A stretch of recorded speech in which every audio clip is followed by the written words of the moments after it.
यतीम बच्ची, इधर आ। सारा दिन बस बैठी रहती है, घर का काम कौन करेगा? तेरे बाप ने मुझे नौकरानी बनाकर नहीं रखा है। चल मेरे पैर दबा। अब्बा जान, अल्लाह की कसम मैंने कुछ नहीं किया। अस्सलाम वालेकुम व रहमतुल्लाह व बरकातहू। यह कहानी है सब्र की, यह कहानी है जुल्म की, और यह कहानी है अल्लाह की उस लाठी की जो बेआवाज होती है। कैसे एक सौतेली माँ ने दौलत की हवस में अपनी ही मासूम बेटी को पागल करार देकर जंजीरों में जकड़वा दिया, और कैसे उस बेटी की आह ने अर्श हिला दिया। क्या वाकई उसकी सगी माँ मर चुकी थी या यह कोई गहरी साजिश थी? दिल थाम कर सुनिएगा, क्योंकि आज की यह दास्तान आपकी आंखों से आंसू नहीं रोक पाएगी। अगर आप अल्लाह के इंसाफ पर यकीन रखते हैं तो चैनल को सब्सक्राइब जरूर करें और कमेंट में अल्लाहू अकबर लिखना मत भूलिएगा। पुराने वक्तों की बात है, एक खुशहाल शहर में एक बहुत ही नेक और दीनदार शख्स रहते थे, जिनका नाम हाजी याकूब खान था। अल्लाह पाक ने याकूब खान को बेशुमार दौलत से नवाजा था। उनका कपड़ों का बहुत बड़ा कारोबार था और शहर भर में उनकी इज्जत थी। वो 5 वक्त के नमाजी थे और गरीबों की मदद करने में सबसे आगे रहते थे। याकूब खान का घर किसी जन्नत से कम नहीं था। उनकी बीवी, जिनका नाम सलमा खातून था, वो एक बहुत ही परहेजगार और नेकदिल खातून थी। अल्लाह ने उन्हें एक बहुत प्यारी सी बेटी अता की थी, जिसका नाम उन्होंने जैनब रखा था। जैनब बिल्कुल अपने नाम की तरह थी, घर की रौनक और माँ, बाप की आंखों का तारा। याकूब खान और सलमा अपनी बेटी जैनब की परवरिश बहुत ही इस्लामी माहौल में कर रहे थे। घर में कुरान की तिलावत होती, नमाज की पाबंदी होती, सब कुछ बहुत अच्छा चल रहा था। मगर मेरे दोस्तों, कहते हैं ना कि खुशियों को नजर लगते देर नहीं लगती। अल्लाह अपने बंदों को आजमाता जरूर है। जब जैनब सिर्फ 12 बरस की थी तो अचानक सलमा खातून बीमार पड़ गईं। याकूब खान ने शहर के बड़े से बड़े हकीमों को दिखाया, दौलत पानी की तरह बहा दी, मगर सलमा की तबीयत नहीं संभली और फिर वो आजमाइश की घड़ी आ ही गई। एक रात सलमा खातून ने याकूब खान का हाथ पकड़कर कहा, याकूब, मुझे लगता है मेरा वक्त आ गया है। मेरी बेटी जैनब का ख्याल रखिएगा, उसे कभी माँ की कमी महसूस मत होने दीजिएगा। इतना कहकर उन्होंने कलमा शहादत पढ़ा और अपनी जान आफरीन के सुपुर्द कर दी। पूरे घर में कोहराम मच गया। याकूब खान पर तो गम का पहाड़ टूट पड़ा। जैनब, जो अभी बच्ची थी, अपनी माँ की मैयत से लिपट कर रो रही थी। जनाजा उठा, सलमा खातून को सुपुर्द खाक कर दिया गया। घर वीरान हो गया। याकूब खान अब बिल्कुल खामोश रहने लगे थे। वो अपनी बेटी जैनब को देखते तो उनकी आंखों में आंसू आ जाते। नौकर चाकर घर संभालते, मगर घर की रौनक तो घर की औरतों से होती है। 2 साल ऐसे ही गम और उदासी में गुजर गए। याकूब खान के रिश्तेदार और दोस्त उन्हें समझाने लगे, आप अभी जवान हैं, पूरी जिंदगी अकेले कैसे काटेंगे? याकूब भाई, सुन्नत रसूल है निकाह। आप अभी जवान हैं, पूरी जिंदगी अकेले कैसे काटेंगे? और फिर इस मासूम जैनब की तरफ तो देखिए, इसे एक माँ की जरूरत है। और फिर इस मासूम जैनब की तरफ तो देखिए, इसे एक माँ की जरूरत है। पहले तो याकूब खान ने साफ इनकार कर दिया। वो अपनी मरहूमा बीवी सलमा की जगह किसी और को देने के बारे में सोच भी नहीं सकते थे। मगर जब उन्होंने जैनब को देखा, उसके बिखरे बाल, उसके मैले कपड़े, तो उनका दिल पसीज गया। उन्होंने सोचा कि शायद मेरी बेटी की बेहतरीन परवरिश के लिए मुझे यह कदम उठाना ही पड़ेगा। बस यही सोचकर उन्होंने दूसरी शादी के लिए हामी भर दी, और यहीं से उनकी जिंदगी में नरगिस नाम की औरत दाखिल हुई। नरगिस शहर के एक मामूली घराने की लड़की थी। दिखने में वो बेहद खूबसूरत थी, लेकिन उसका दिल उतना ही काला था। वो बड़ी मक्कार और दुनियादार औरत थी। उसने याकूब खान की दौलत और रुतबे को देखकर निकाह के लिए हाँ की थी। निकाह हुआ और नरगिस याकूब खान की हवेली में नई बेगम बनकर आ गई। शुरुआत के दिनों में तो नरगिस ने ऐसा नाटक किया जैसे वो दुनिया की सबसे अच्छी माँ हो। वो जैनब को नहलाती, उसे नए कपड़े पहनाती, उसे अपने हाथों से खाना खिलाती। याकूब खान जब यह सब देखते तो अल्लाह का शुक्र अदा करते कि उनकी बेटी को फिर से माँ मिल गई। वो नरगिस पर भरोसा करने लगे और घर की सारी तिजोरियों की चाबियां नरगिस के हवाले कर दी। मगर मेरे दोस्तों, शैतान ज्यादा दिन तक इंसान का रूप धारण करके नहीं रह सकता। जैसे जैसे वक्त बीता, नरगिस ने अपना असली रंग दिखाना शुरू कर दिया। जब याकूब खान काम के सिलसिले में शहर से बाहर जाते या दुकान पर होते तो नरगिस जैनब पर जुल्म करना शुरू कर देती। अरे बच्ची, इधर आ। सारा दिन बस बैठी रहती है, घर का काम कौन करेगा? तेरे बाप ने मुझे नौकरानी बनाकर नहीं रखा है। चल, मेरे पैर दबा। मासूम जैनब, जिसने कभी तेज आवाज नहीं सुनी थी, डर के मारे कांपने लगती। वो अपनी सौतेली मां के पैर दबाती, घर के झाड़ू पोछे करती। अगर उससे कोई गलती हो जाती तो नरगिस उसे चिमटे से दागती और डराती। खबरदार, अगर तूने अपने बाप को कुछ बताया तो तेरे लिए बहुत बुरा होगा। जानती है ना, तेरा बाप अब मेरी हर बात मानता है। जैनब बेचारी क्या करती? वो अपने आंसुओं को पी जाती और अल्लाह से दुआ करती। वो तहज्जुद के वक्त उठकर रोती, या अल्लाह, मेरी मदद कर, मेरी अम्मी को क्यों बुला लिया? धीरे धीरे नरगिस की लालच बढ़ती गई। उसे लगने लगा कि याकूब खान की सारी जायदाद की वारिस तो ये जैनब है। अगर कल को याकूब खान का इंतकाल हो गया तो सब कुछ जैनब के नाम हो जाएगा। नरगिस ने सोचा कि इस कांटे को हमेशा के लिए रास्ते से हटाना होगा। उसने एक खौफनाक साजिश रची, ऐसी साजिश जो शैतान भी ना सोच पाए। उसने याकूब खान के कान भरने शुरू किए। सुनिए जी, मुझे जैनब की हरकतें कुछ ठीक नहीं लग रही हैं। कल रात मैंने देखा वो हवाओं से बातें कर रही थी। कभी कभी वो बेवजह हंसने लगती है, कभी जोर जोर से रोने लगती है। मुझे तो लगता है उस पर किसी जिन्नात का साया है या उसका दिमागी तवाजुन बिगड़ गया है। याकूब खान ने पहले तो डांट दिया। क्या बकवास करती हो नरगिस? मेरी बेटी बिल्कुल ठीक है। वो नमाजी बच्ची है, उस पर जिन्नात का असर कैसे हो सकता है? मगर नरगिस हार मानने वाली नहीं थी। उसने रोज नई नई चालें चलनी शुरू की। कभी वो घर का कीमती सामान तोड़ देती और इल्जाम जैनब पर लगा देती। कभी खाने में मिर्चियां भर देती और कहती जैनब ने किया है। एक दिन हद ही हो गई। याकूब खान जब थके हारे घर लौटे तो देखा नरगिस का सर फटा हुआ है और खून बह रहा है। वो जमीन पर पड़ी तड़प रही थी। याकूब खान घबरा गए। नरगिस, ये क्या हुआ? ये खून कैसा? नरगिस ने मगरमच्छ के आंसू बहाते हुए कहा, देखिए जी, आपकी लाडली बेटी ने क्या किया।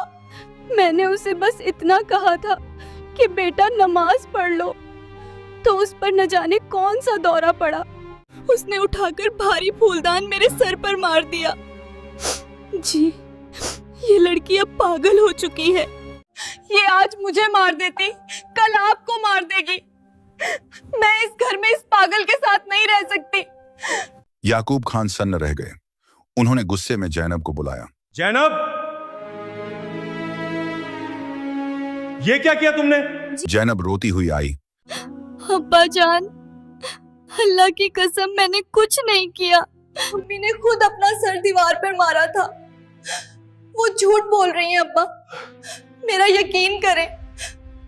मगर अफसोस अब्बा, इंसान जब नफ्स के हाथों मजबूर होता है तो उसे सच दिखाई नहीं देता। नरगिस का बहता हुआ खून देखकर याकूब खान का दिल सख्त हो गया।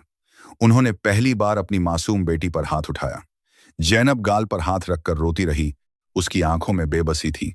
बाप का यह थप्पड़ उसके लिए मौत से भी बदतर था। नरगिस यही नहीं रुकी। उसने शहर के एक लालची डॉक्टर को पैसों से खरीद लिया। डॉक्टर घर आया और उसने जैनब को दूर से देखकर ही कह दिया, हाजी साहब, आपकी बीवी सही कह रही हैं। आपकी बेटी को एक खतरनाक दिमागी बीमारी हो गई है।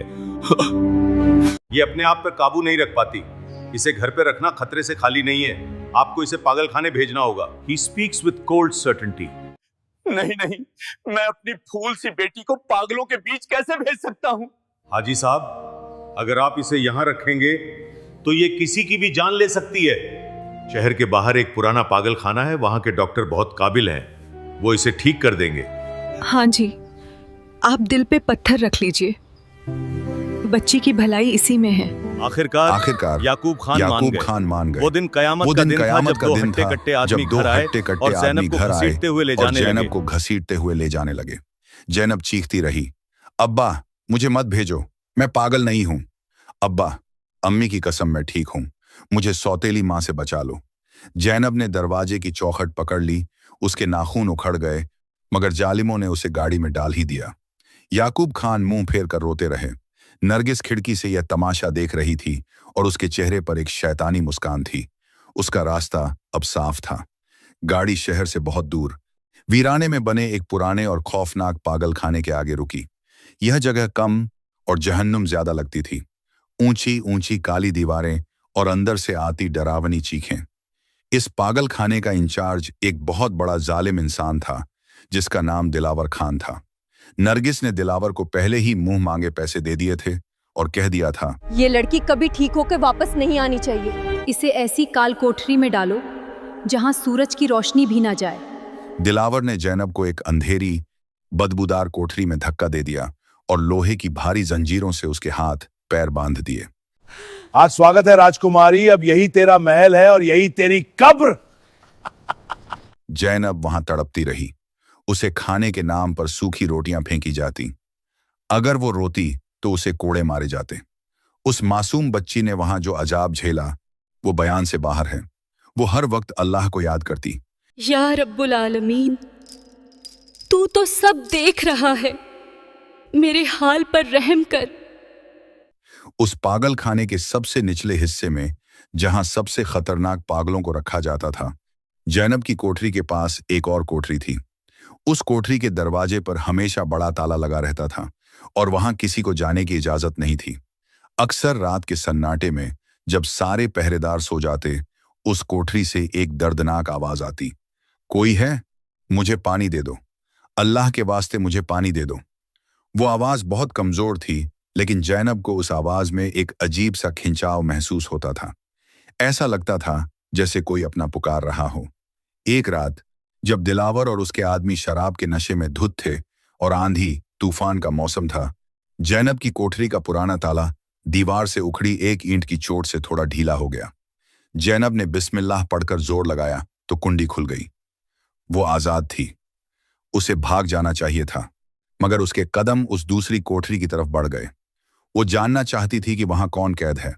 उसने चुपके से उस कोठरी के सलाखों से अंदर झांका। बिजली, कड़ी और उस रोशनी में उसने जो देखा, उसके पैरों तले जमीन खिसक गई। अंदर फर्श पर एक बूढ़ी लाचार औरत पड़ी थी। उसके बाल सफेद और उलझे हुए थे, कपड़े तार तार थे और उसके पैरों में भी वैसे ही जंजीरें थीं।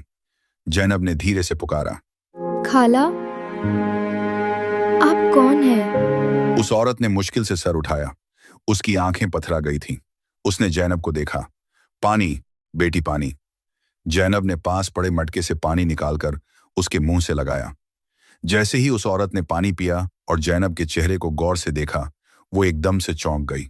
उसकी आंखों में पहचान की एक चमक आई। जैनब, क्या तू मेरी जैनब है? मेरी बच्ची, मैं तेरी बदनसीब माँ हूँ। मैं तेरी सलमा हूँ। मेरी बच्ची, मैं तेरी बदनसीब माँ हूँ। मैं तेरी सलमा हूँ। यह सुनते ही जैनब की चीख निकल गई। अम्मी? नहीं, अम्मी तो इंतकाल कर चुकी हैं। अब्बा ने उनका जनाजा उठाया था। आप मेरी अम्मी कैसे हो सकती हैं? सलमा ने सलाखों के पीछे से हाथ निकालकर जैनब का चेहरा छुआ। वो जनाजा झूठा था बेटी, वो मौत झूठी थी। यह सब उस डायन नरगिस और इस जालिम दिलावर की चाल थी। सलमा ने रोते हुए हकीकत बताई, जिसे सुनकर जैनब का खून खौल उठा। नरगिस तेरी खाला नहीं, मेरी कातिल है। उसने मुझे जहर देकर बेहोश किया था। फिर उस डॉक्टर के साथ मिलकर मुझे दुनिया की नजरों में मुर्दा करार दे दिया। मुझे कफन पहनाया गया, लेकिन दफनाने से पहले ही मुझे चुपके से यहां इस नर्क में भेज दिया गया और मेरी जगह किसी लावारिस मैयत को दफना दिया गया। तेरे अब्बा भोले हैं, वो इस चाल को समझ नहीं पाए। मैं इतने सालों से यहां कैद हूं, सिर्फ इस उम्मीद में कि शायद एक दिन अल्लाह का इंसाफ होगा। मां बेटी दोनों सलाखों के आर पार लिपट कर फूट फूट कर रोईं। एक तरफ वो मां जिसे दुनिया मरहूम समझती थी और दूसरी तरफ वो बेटी जिसे दुनिया पागल समझती थी। दोनों एक ही छत के नीचे कैद थीं और उनका गुनहगार हवेली में ऐश कर रहा था। जैनब ने अपनी मां के आंसू पोंछे और कहा, अम्मी, अब और नहीं, बहुत हो गया सब्र, अब अल्लाह की मदद आएगी, मैं आपको यहां से निकालूंगी। लेकिन सलमा ने कहा, बेटी, यहां से भागना नामुमकिन है, यह लोग हमें जान से मार देंगे। जैनब ने कहा, मैं भागूंगी नहीं अम्मी, मैं सच को दुनिया के सामने लाऊंगी। अगले दिन इस सन जैनब ने पागलखाने की दीवारों पर अपनी दास्तान लिखनी शुरू की। उसे कहीं से कोयले का एक टुकड़ा मिल गया था। उसने दीवार के उस हिस्से को चुना जहां से इंस्पेक्शन के लिए आने वाले अफसरों की नजर पड़ सके। उसने लिखा, बिस्मिल्लाहिर्रहमानिर्रहीम, मेरा नाम जैनब है, मैं हाजी याकूब खान की बेटी हूं, मैं पागल नहीं हूं। मेरे पास वाली कोठरी नंबर 4 में मेरी मां सलमा कैद हैं, जिन्हें मेरे पिता और दुनिया मरहूम समझती है। मेरी सौतेली मां नरगिस ने जायदाद के लिए यह साजिश रची है। अगर किसी के दिल में अल्लाह का खौफ है तो बराए मेहरबानी मेरे अब्बा को खबर कर दें। यह एक मजलूम बेटी की फरियाद है। उसने अपने खून से उस लिखाई को गहरा किया ताकि वो मिट ना सके। वो रोज दुआ मांगती, या अल्लाह, कोई मूसा भेज, कोई मदद भेज। इधर हवेली में नरगिस ने याकूब खान पर दबाव बनाना शुरू कर दिया था। सुनिए जी, अब जैनब तो कभी ठीक होगी नहीं, और पता नहीं वो कब तक जिंदा रहेगी। क्यों ना सारी जायदाद आप मेरे नाम कर दें ताकि मैं उसे संभाल सकूं। याकूब खान, जो अब बहुत कमजोर और बीमार रहने लगे थे, उन्होंने कहा, नरगिस, जब तक मेरी सांस है यह सब जैनब का है, उसके इंतकाल के बाद ही मैं कुछ सोचूंगा। नरगिस को गुस्सा आ गया। उसने सोचा, अब इस बूढ़े का और उस लड़की का किस्सा खत्म करना ही होगा। उसने दिलावर को फोन किया, दिलावर, आज रात उस लड़की जैनब को खत्म कर दो, उसे खुदकुशी का नाम दे देना, मैं तुम्हें और पैसे दूंगी। दिलावर तैयार हो गया। उस रात पागल खाने में मौत का साया मंडरा रहा था। दिलावर हाथ में रस्सी लेकर जैनब की कोठरी की तरफ बढ़ा। जैनब तस्बीह पढ़ रही थी। उसे आहट से अंदाजा हो गया कि उसकी आजमाइश का आखिरी वक्त आ गया है। उसने दीवार की तरफ देखा और अल्लाह से आखिरी दुआ मांगी। तभी अचानक बाहर से सायरन की तेज आवाजें गूंजने लगीं।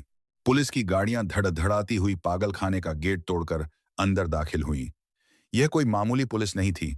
यह शहर के नए एसपी उमर दरियाब खान थे, जो बहुत दीनदार और सख्त अफसर थे। उन्हें किसी मुखबिर ने खबर दी थी कि इस पागल खाने में जिस्म फरोशी और कत्ल का धंधा होता है। दिलावर घबरा गया। वो भागने की कोशिश करने लगा, मगर पुलिस ने चारों तरफ घेरा डाल रखा था। एसपी उमर दरियाब सीधे वार्ड्स की तरफ आए। उन्होंने देखा कि मरीजों की हालत जानवरों से भी बदतर है। जब वो जैनब की कोठरी के पास पहुंचे तो उनकी नजर दीवार पर लिखी उस इबारत पर पड़ी। एसपी साहब ने टॉर्च की रोशनी में उसे पढ़ा, हाजी याकूब खान की बेटी मां सलमा जिंदा है। पढ़ते पढ़ते उनका चेहरा गुस्से से लाल हो गया। उन्होंने तुरंत ताला तोड़वाया। जैनब बाहर निकली, लेकिन उसने अपनी जान की फिक्र नहीं की। उसने हाथ जोड़कर कहा, साहब, मुझे छोड़िए, पहले कोठरी नंबर 4 का ताला तोड़िए, वहां मेरी मां है। जब पुलिस ने कोठरी नंबर 4 खोली तो अंदर का मंजर देखकर सख्त दिल पुलिस वालों की भी आंखें नम हो गईं। बेड़ियों में जकड़ी सलमा को बाहर निकाला गया। दिलावर को गिरफ्तार कर लिया गया, और जब पुलिस ने उसकी खातिरदारी की तो उसने तोते की तरह सब कुछ उगल दिया। उसने नरगिस की सारी रिकॉर्डिंग और सबूत पुलिस को दे दिए। अगली सुबह फजर की अजान के वक्त पुलिस का काफिला याकूब खान की हवेली पहुंचा। नरगिस आराम से सो रही थी। उसे लगा था कि जैनब का काम तमाम हो चुका होगा। दरवाजे पर दस्तक हुई। याकूब खान ने दरवाजा खोला। सामने एसपी साहब और पुलिस की फौज खड़ी थी। अस्सलाम वालेकुम याकूब साहब, एसपी ने कहा। हमने आपके घर के 2 कीमती हीरे ढूंढ निकाले हैं, जिन्हें आपने कचरा समझकर फेंक दिया था। याकूब खान कुछ समझ नहीं पाए। तभी पीछे से एम्बुलेंस का दरवाजा खुला। जैनब अपनी मां सलमा को सहारा देते हुए बाहर आई। सलमा को जिंदा देखकर याकूब खान को लगा जैसे उनका दिल बंद हो जाएगा। वो थर थर कांपने लगे। सलमा, तुम तो, सलमा ने कमजोर आवाज में कहा। मैं जिंदा हूं याकूब, आपकी नरगिस ने मुझे जिंदा दफन कर दिया था। जैनब दौड़कर अपने बाप के सीने से लग गई। अब्बा, मैंने कहा था ना, मैं पागल नहीं हूं। याकूब खान घुटनों के बल गिर पड़े और फूट फूट कर रोने लगे। या अल्लाह, मुझसे यह क्या गुनाह हो गया? मैंने अपनी सगी औलाद और बीवी पर इतना जुल्म होने दिया। तभी अंदर से नरगिस घबराई हुई आई। पुलिस को देखकर उसके होश उड़ गए। एसपी साहब ने उसे देखते ही हथकड़ी पहनाने का हुक्म दिया। छोड़ो मुझे, मैंने कुछ नहीं किया, नरगिस चिल्लाई। एसपी साहब ने एक जोरदार तमाचा उसके मुंह पर मारा। तेरी जगह अब जेल की काल कोठरी है। तूने एक मां को उसकी औलाद से जुदा किया, एक हंसते खेलते घर को बर्बाद किया। अब चक्की पीस। नरगिस को घसीटते हुए ले जाया गया। दिलावर और डॉक्टर को भी सख्त सजाएं हुई। याकूब खान ने अपनी बाकी जिंदगी तौबा और इस्तगफार में गुजारी। उन्होंने अपनी बीवी और बेटी की इतनी खिदमत की दुनिया देखती रह गई, लेकिन वो अपने आप को कभी माफ नहीं कर पाए। दोस्तों, दीवार पर लिखी उस सच्चाई ने यह साबित कर दिया कि झूठ के पैर नहीं होते और सच का सूरज देर से ही सही मगर निकलता जरूर है। अल्लाह की लाठी में आवाज नहीं होती, लेकिन जब पड़ती है तो इंसान को संभलने का मौका भी नहीं मिलता। नरगिस ने दौलत के लिए यह सब किया, मगर उसे नसीब हुई सिर्फ जेल की काल कोठरी और जिल्लत। हमें इस कहानी से यह सबक मिलता है कि कभी भी सौतेले रिश्ते में या किसी के बहकावे में आकर अपने खून की कद्र करना मत छोड़ना। और याद रखना, मजलूम की बद्दुआ से हमेशा डरते रहना, क्योंकि उसके और अल्लाह के बीच कोई पर्दा नहीं होता। अगर यह कहानी आपके दिल को छू गई हो तो वीडियो को लाइक करें और कमेंट में बेशक अल्लाह इंसाफ करने वाला है जरूर लिखें। अपने दोस्तों के साथ शेयर करें ताकि वो भी इस इबरतनाक वाकये से सबक हासिल कर सकें। मिलते हैं अगली वीडियो में, तब तक के लिए अल्लाह हाफिज।